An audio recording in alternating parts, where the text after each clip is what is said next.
Assalamualaikum warahmatullahi wabarakatuh. Perkenalkan, nama saya Nur Syamsyarni dengan NIM 9051073. Jadi hari ini saya akan memaparkan beberapa materi dari mata kuliah Ekonomi Moneter Islam, yang mana materi pertama itu tentang konsep dasar dan juga ruang lingkup ekonomi moneter Islam secara umum dan juga secara syariah. Di mana ekonomi moneter ini adalah sebuah cabang ilmu ekonomi yang mempelajari peran uang dalam perekonomian, kebijakan moneter, serta bagaimana kebijakan tersebut mempengaruhi inflasi, suku bunga, dan juga pertumbuhan ekonomi dalam ekonomi moneter.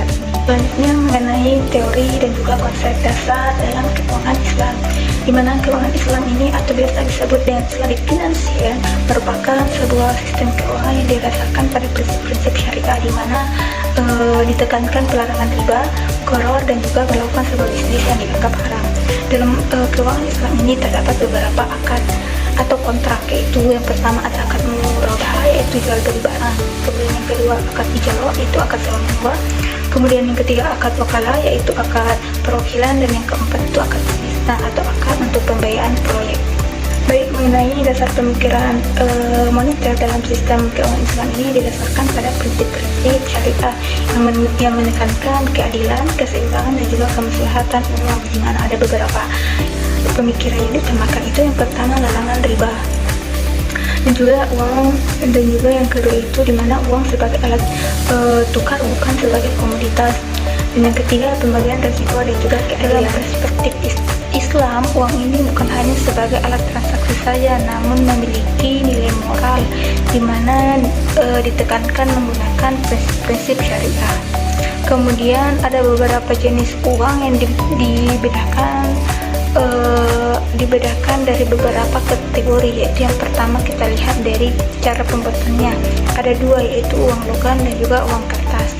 Selanjutnya kita lihat berdasarkan lembaga yang menerbitkannya. Ada uang kartal dan juga uang giral.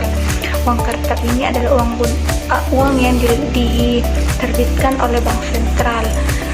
Ini seperti uang logam dan juga uang kertas. Ada uang giral yang berbentuk seperti simpanan yang bisa digunakan melalui cek, bilet giro, ataupun kartu kredit.